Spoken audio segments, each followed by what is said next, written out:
जी, अस्सलाम वालेकुम।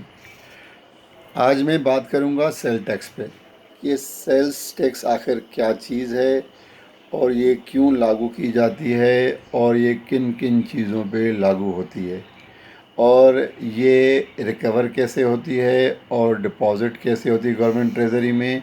और अगर ये सेल टैक्स हम सब लोग देते हैं तो आखिर सब लोग ये टैक्स क्यों देते हैं।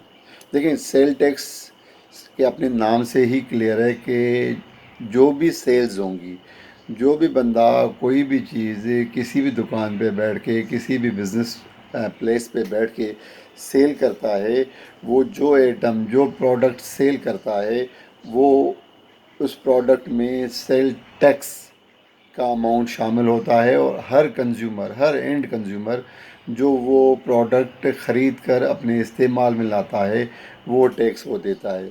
वो टैक्स से डिफरेंट स्टेजेस पे आती है, मैन्युफैक्चरर से लेके नीचे डिस्ट्रीब्यूटर, डिस्ट्रीब्यूटर से नीचे होलसेलर, होलसेलर से नीचे रिटेलर, और रिटेलर के बाद वो एंड कंज्यूमर तक जब चीज़ पहुंचती है तो हर स्टेज पे हर बंदा अपने अपने सेल्स प्राइस के हिसाब से उसमें टैक्स से कलेक्ट करता है।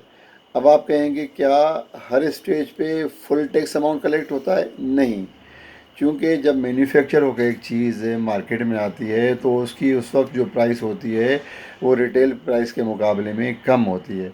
क्योंकि उसकी प्राइस कम होती है और उस पर रिटेल प्राइस में लिखी होती है, मिसाल के तौर पे एक आप मार्केट से चीज़ ख़रीदते हैं वो 5,000 रुपये की है। अब 5,000 की चीज़ उसकी रिटेल प्राइस है, जबकि मैन्युफैक्चरर ने जब वो चीज़ बनाई थी तो जब वो चीज़ बना के डिस्ट्रीब्यूटर को दी थी उसकी उस वक्त प्राइस 4,500 थी।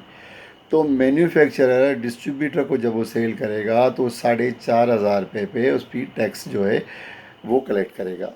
अब वो डिस्ट्रीब्यूटर के बाद जब होलसेलर के पास जाएगी, होलसेलर से रिटेलर के पास जाएगी, रिटेलर से कंज्यूमर के पास आएगी, और वहाँ पे जो 5,000 की बिकेगी तो जो 500 रुपये का डिफरेंस प्राइस है, जो डिफरेंस है 500 रुपये का, जो डिफरेंट स्टेजेस पे अलग अलग होलसेलर ने और डिस्ट्रीब्यूटर ने और रिटेलर ने कलेक्ट किया है, उस अमाउंट पे डिफरेंशियल अमाउंट का जो टैक्स है वो उस स्टेज पे कलेक्ट होगा और गवर्नमेंट को पूरे 5,000 रुपये पे सेल टैक्स जो है वो जमा किया जाएगा।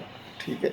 इसी तरह सिर्फ प्रोडक्ट्स पे सेल टैक्स नहीं लगती, सेल टैक्स सर्विसेज पे भी लगती है। सर्विसेज से मुराद है कोई भी बंदा जो कोई प्रोडक्ट सेल नहीं करता मार्केट में बल्कि अपनी सर्विसेज बेच रहा होता है, अपनी सर्विसेज दे रहा होता है।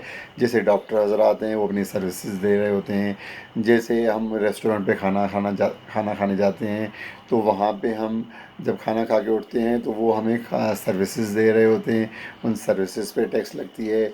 इसी तरह बाकी इस तरह की जितनी भी चीज़ें हैं जहाँ जहाँ पे हम सर्विसेज परचेज़ करते हैं लोगों से, जैसे किसी कंपनी में कोई बंदा काम करने जा रहा है, वो काम जो है उनको इलेक्ट्रिसिटी की इंस्टॉलेशन करके देने जा रहा है, तो इलेक्ट्रिसिटी की इंस्टॉलेशन भी सर्विसेज के ज़मरे में आती है।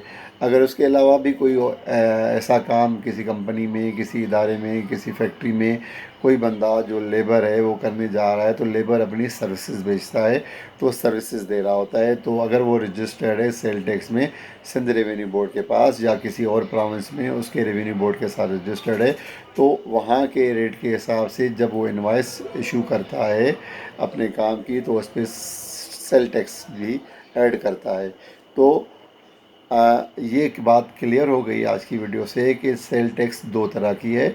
एक सेल टैक्स जो है वो प्रोडक्ट्स पे लगती है जो प्रोडक्ट सेल होती हैं, एक सेल टैक्स सर्विसेज पे लगती है जो सर्विसेज लोग अपनी बेच रहे होते हैं, और दोनों की जो शरह है वो डिफरेंट है।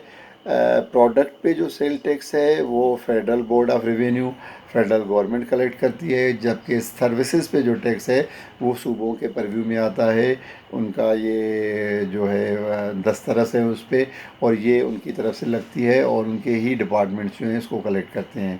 तो आज की इस वीडियो में हमने आपको बताया कि सेल टैक्स क्या है, किस तरह कलेक्ट होती है, कौन सी प्राइस पे कलेक्ट होती है, और किस स्टेज पे फाइनली कौन इसको पे कर रहा होता है, और हर स्टेज पे जो कलेक्ट होती है वो उसका भी हमने आपको ट्रांजैक्शन बताई कि डिस्ट्रीब्यूटर किस प्राइस पे कलेक्ट करता है, होलसेलर किस प्राइस पे कलेक्ट करता है।